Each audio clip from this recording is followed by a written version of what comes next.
Well, shit. Gamergate! It's me again. Ibuprofen's starting to kick in, so my eyes don't hurt quite as bad. My son doesn't want the door closed, so the door's open. Because at the end of the day, that makes life less stressful. Let's talk skepticism. Let's talk concept of evidentiary skepticism, the concept of skepticism with evidence. The problem with conspiracy theorists is they tend to be skeptical without evidence. They tend to go, well, you can't prove it didn't happen, therefore it did. Well, you can't prove a negative. So let's just leave that off the table right now. But, can prove a positive. Examples. I've received a death threat. Well, your response should be, well, where's the police report? Have you filed, well, I haven't. And therefore I don't have the evidence. And that's our issue with asking for evidence with that, is that if you make the claim enough times, generally speaking, the people who we ask for evidence for death threats from are people who make it immediately after posting something they want publicity for, and immediately follow it with a link to their Patreon. That's why we want evidence of the death threat, because it looks like it's being used for a press conference. But we're not supposed to question, right? Listen and believe. And I believe that's Anita Sarkeesian's problem with atheism and atheists. Evidentiary skeptics want proof. We're not just going to listen to you and believe you. We want to listen to you, see your evidence, and then believe you. I take a few steps past that. I don't fucking trust any of you motherfuckers on the internet, by and large. But I'm a paranoid, so I know who I am. But because I understand that I suffer from a bit of paranoia, I can actually pick that stuff out, as I said in the Tinfoil Hat episode. I tend to not be a conspiracy theorist, but I do tend to want evidence.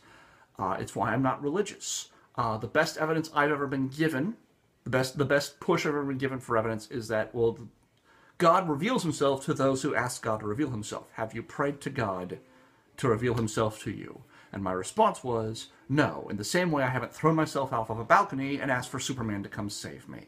If I believe he's fictional, I'm not going to start... It's not going to matter. But, why are we talking about that? We're talking about neutrals. We're talking about anti-SGWs. We're talking about pro-SGWs. We're talking about skepticism. You don't have to be in Gamergate to support ethics or be pro-gamer. Angry Joe recently did a post on his forum talking about how he was getting a lot of shit from Gamergate because... It was a little too dark.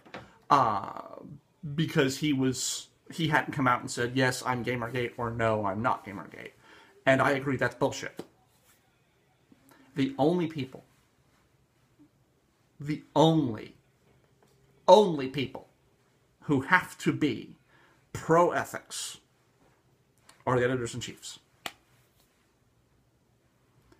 An ethical editor-in-chief will require disclosure, will require recusal, will actually be an editor of the articles and submissions he's being given. He'll punish people who aren't doing them. He'll do the research and maintain it. He'll keep his site clean of unethical behavior.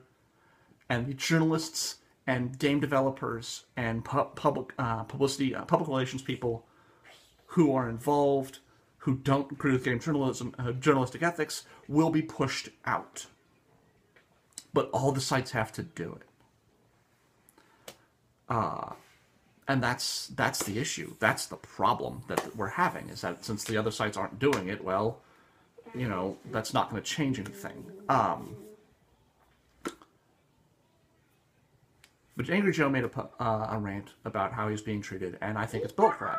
We're making hit pieces on 8chan and on 8chan and on fucking in general about someone who's neutral. Well, we shouldn't do that, and that's I don't really know how many other ways I can say that.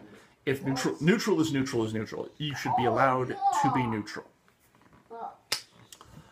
But one of the things he brings up is a lot of game, and the reason he's not pro-Gamergate specifically is he's pro-game journalistic ethics, he's pro-gamer, but a lot of Gamergate posts a lot of stuff about anti-SJW, anti-feminism, and he can't divorce the idea of anti-feminism from anti-woman, which is a problem a lot of people have.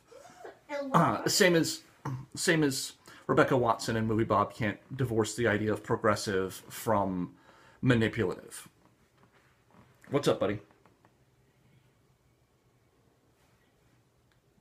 Yeah, it's Jellyfish.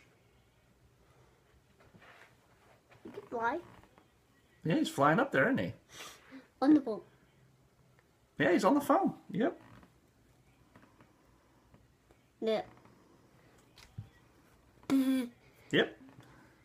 He electrocuted you. Yeah, he electrocuted my phone, didn't he? Yeah. So that's really the issue, is neutrals are being driven away because we're getting way too insular and vitriolic, and we need to stop it. We need to stop it now. It needs to be nipped in the bud. And I think a lot of people who are being vitriolic are doing so in order to create that damage. I think a lot of the trolls... Give it to me? Go ahead and take it, buddy.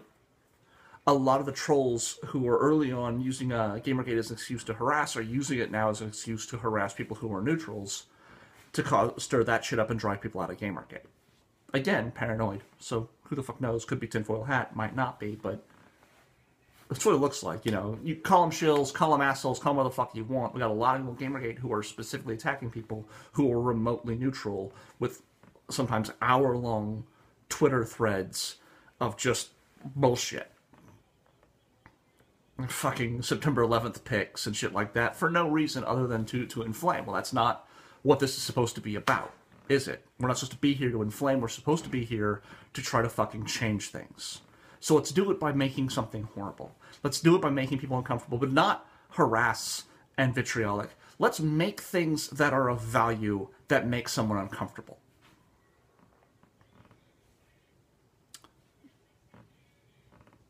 Photoshopping 50,000 pictures of September 11th, yeah, that's horrible. It's also unimaginative and puerile.